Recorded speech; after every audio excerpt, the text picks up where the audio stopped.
The boardroom, the job site, the leadership table. You call it the office. I call it the arena. Welcome to In the Arena with Stephanie. It's the podcast for high-achieving Christian women who are navigating male-dominated industries. I'm your host, Stephanie Brown, certified master Christian life coach, disc behavior consultant, speaker, author, and CEO of Her Authenticity. You aren't in these spaces by accident. You're there on assignment. Through this podcast, we're reclaiming your kingdom authority, expanding your corporate influence, and equipping you to lead as the authentic ambassador that you were created to be. So come on, let's step into the arena. Welcome back to the podcast. I am so glad you are here today. Whether you're on your commute, squeezing in a walk, or honestly, hiding in your car in the parking garage before you go inside, I see you, and this conversation is for you. I'm your host, and if you are new here, I want to welcome you. This podcast exists for one kind of woman, and that's the high-achieving Christian woman who is navigating a male-dominated arena and trying to figure out how to do it without losing herself, her faith, or her mind. So if that's you, you found the right place. We have been in a series on identity, basically who you are before you walk in the room. And today, we are going somewhere a little unexpected. We are not talking about confidence today. We're not talking about negotiation or executive presence or taking your idea. But today, we are talking about rest. And before you skip this episode, because you think rest is soft, I want you to stay with me. Because what I'm about to tell you is not soft.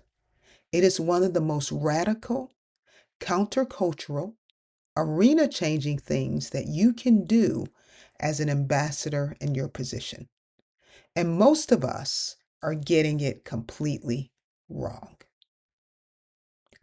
I want to begin by telling you something I have never fully said out loud before. For a long time, probably years, honestly, I thought I knew how to relax. I thought I was doing it. I would step away from work, maybe go outside, maybe sit still, maybe even take a vacation. And in my mind, I was resting. I felt like I was handling it pretty well. And then a few people close to me, people who loved me, people who were watching me, they told me something different. They said, "You don't know how to relax. You, Stephanie, don't know how to truly rest." And I'll be honest, my first response probably was a little bit defensive because I thought I knew how to relax. I thought I was relaxing. I was outside or I was on vacation. I had stepped away from my desk, from my work. So what more did they want from me? But the more I sat with it, the more I realized what they were seeing. They were seeing what I couldn't see from the inside. My body was still, but my mind never stopped. My shoulders never dropped. I was physically present in a resting space, but mentally, I was still in the arena. I was still replaying the conversation from Tuesday. I was still strategizing for the meeting on Friday. I was still managing the problem that was waiting for me on Monday. You see, I was not resting. I was just standing still in the middle of the battlefield with my armor still on. And here's what nobody tells you. That kind of not resting will catch up with you. And when it does, you won't blame the right thing. You'll blame the job. You'll blame the difficult boss. You'll blame the culture. the politics, the glass ceiling, the men in the arena. And those things may be real. Actually, they are real, but they are not the whole story. Because women in the arena burn out not just from what the arena does to them, they burn out from never truly leaving it. So I want to name something that I think is operating underneath the surface for a lot of us: false rest. I'll say that again: false rest. I'm going to read a few statements, a few scenarios, and I want to see if you recognize yourself in any of these. Are you ready? Here we go. False rest is when you stop working, but you don't stop performing. False rest is when you close your laptop, but you're still mentally composing emails. It's when you take a vacation, but you check in just to make sure that nothing falls apart. It's when you sit with your family at dinner, but you're solving a problem in your head the entire time. False rest is when you go to church on Sunday and you're physically in the pew, but your mind is in the Monday morning meeting. It's when you're at your son's baseball game, but you're consistently looking at your phone, tempted to answer that email. False rest is the rest that looks right on the outside, but doesn't actually restore anything on the inside. And here's why this is especially common for ambassador women in the arena. We have been trained. We've been trained by the environment, by survival, by necessity.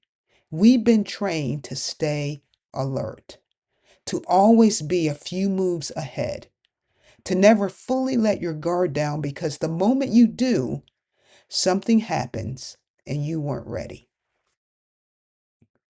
So the vigilance that protects you in the boardroom, it follows you home. It follows you into the weekend. It follows you into your quiet time, into your sleep, into your body. It never leaves. The armor that keeps you safe at work becomes the armor that keeps you from rest at home. And over time, this is where the burnout comes in. Your body and your spirit start sending signals. Here are some of the signals that it sends. Fatigue that sleep doesn't fix. Irritability that doesn't make sense. A low-grade anxiety that hums underneath everything. Emotional flatness. A loss of the passion you used to have for the work.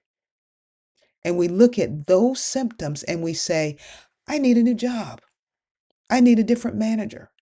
I need to get out of this environment. Sometimes that's true, but sometimes, and this is what I want you to hear today, sometimes what you need is not a new arena. What you need is actually leave the one you're in completely when you need to take rest. So, what does God say about rest? I want to take you to a scripture because I think sometimes we don't fully understand them. In Genesis chapter 2, verses 2 and 3, it says this: By the seventh day, God had finished the work he had been doing. So on the seventh day, he rested from all his work.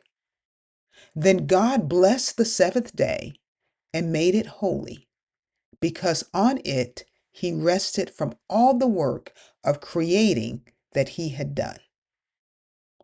Now, here's what I need you to see: God did not rest because he was tired. He's God, he's omnipotent. He's not going to get tired.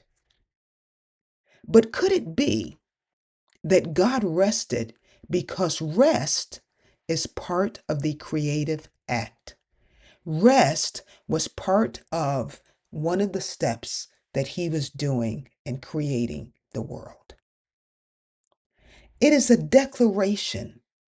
It is God saying, the work is complete. It is enough. I'm stepping back not because I failed or not because I'm tired, but because I finished. For those of us who have never heard a project called finished, who have never been told the work is enough, who have always had one more thing to prove, this is a revolutionary concept. Listen to this. Rest is not the absence of productivity. Rest is the declaration that you are more than what you produce. Let me say that again. Rest is not the absence of productivity. Rest is the declaration that you are more than what you produce. Let me read another scripture to you. Matthew chapter 11, verse 28 through 30. It says, "Come to me, all you who are weary and burdened, and I will give you rest. Take my yoke upon you and learn from me, for I am gentle and humble in heart, and you will find rest for your souls. For my yoke is easy and my burden is light." Notice what Jesus says. He does not say, take a nap and you will find rest. He doesn't say, take a vacation and you will find rest. But he says, come to me. The rest he is offering is not logistical, but it is relational. It is a soul level. It is the rest that comes from releasing the weight of performing and proving and protecting yourself and placing it somewhere else with him. For the woman in the arena who has been carrying the weight of her own advancement, her own protection, her own reputation, her own survival, this is not a soft invitation. This is the most strategic thing that you can do because you were never built to carry all of this alone. And the fatigue you are feeling, it's not weakness. It is the evidence of carrying more than you were designed to carry without putting it down. You see, rest is not a reward for finishing. Rest is an act of trust that God is still working even when you stop. So how do we apply this practical in our life? Because I know you are not here for inspiration only, but you want to know what to do. So I want to give you 4 steps that you can use immediately. These are not complicated, but they require intention, and for us, intention is everything. All right, are you ready? Hopefully you have a pen. You can write these down. Here we go. Step number 1, name the armor. Name the armor that you're wearing home. So before you leave work or before you log off, name what you are still carrying at the end of the day. Say it out loud if you have to. Something like, I am still thinking about the meeting. I am still holding the conflict with my manager. I'm still worried about the review. Whatever it is, I want you to name it because you cannot put down what you have not acknowledged. And once you name it, if you make a choice that you are going to leave it there because no matter what, it's going to be there tomorrow. And so as you leave, you tell yourself, I am not available for it right now. So number 1, name the armor you're wearing and acknowledge that it's there and then leave it there in the arena. Number 2, Create a transition ritual. Your brain needs a signal that the arena is closing. For some women, maybe it's changing clothes when they get home immediately. There's something that they do that's symbolic of them leaving the arena. Something that says, I am off duty. Whatever that is for you, make it consistent and make it intentional. And what you are doing here is you are training your nervous system and you're training your brain to shift. That shift does not happen automatically for women like us. We have to create it. Here's a side note. If you work from home, you also need to leave the working space where you work. Maybe that's closing the door. Maybe that's covering up your desk and walking away until the next day. You need to do something that signifies that you are off duty for the day. Number 3, distinguish between silence and Sabbath. Silence is the absence of noise. Sabbath is being present with God. You can have silence and still be grinding internally. One of the worst practices I have ever learned is learning to multitask.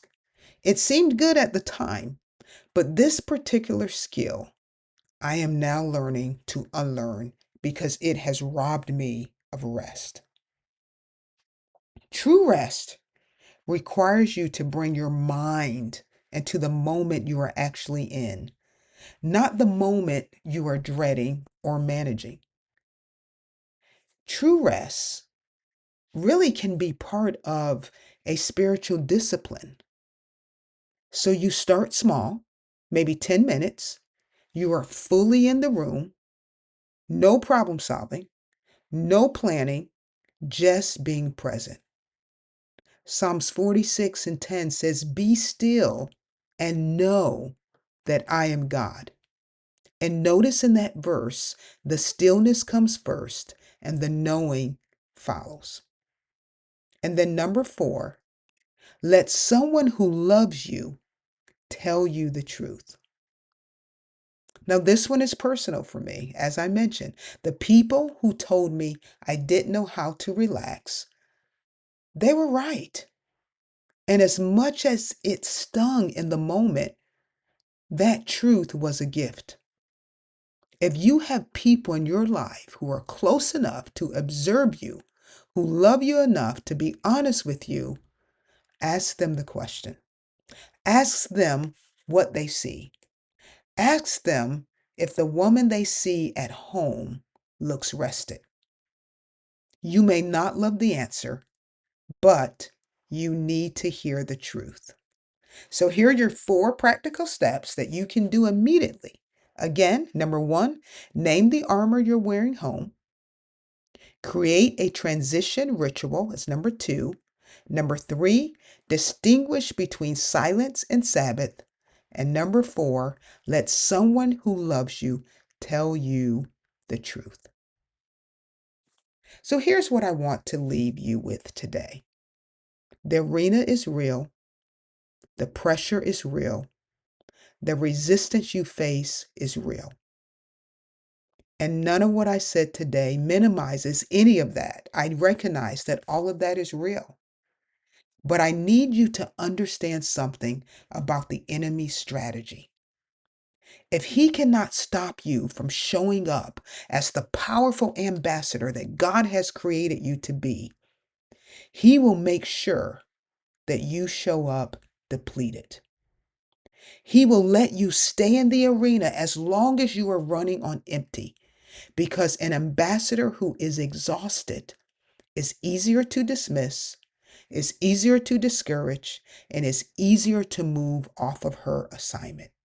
Remember, rest is not a retreat from the arena. Rest is how you stay in it for the long game. The woman who knows how to rest is one of the most dangerous women in the room because she is the only one who is not running on fumes. So this week, I want you to try just one of these 4 steps. Just one. And if you are brave enough, ask someone close to you what they observe. Remember, their answer might be the most important data point that you receive all week.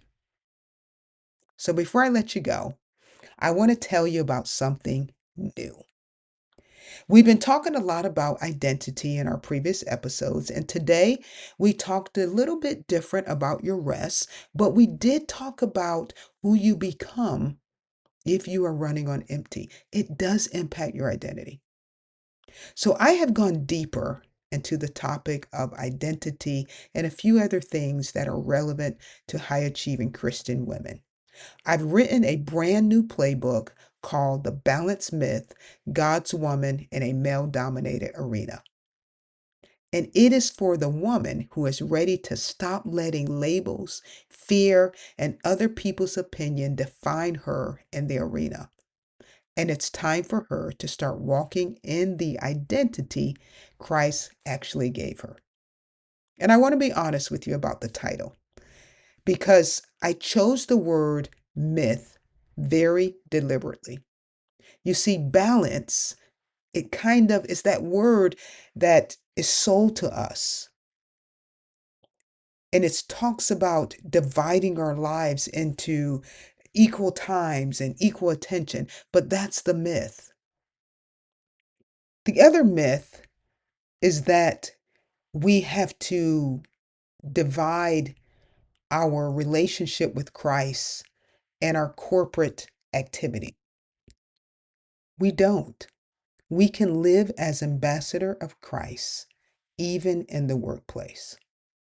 Chasing balance is one of the reasons so many women in the arena are exhausted.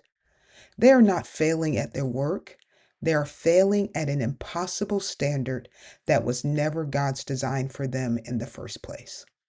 This playbook is not about finding balance.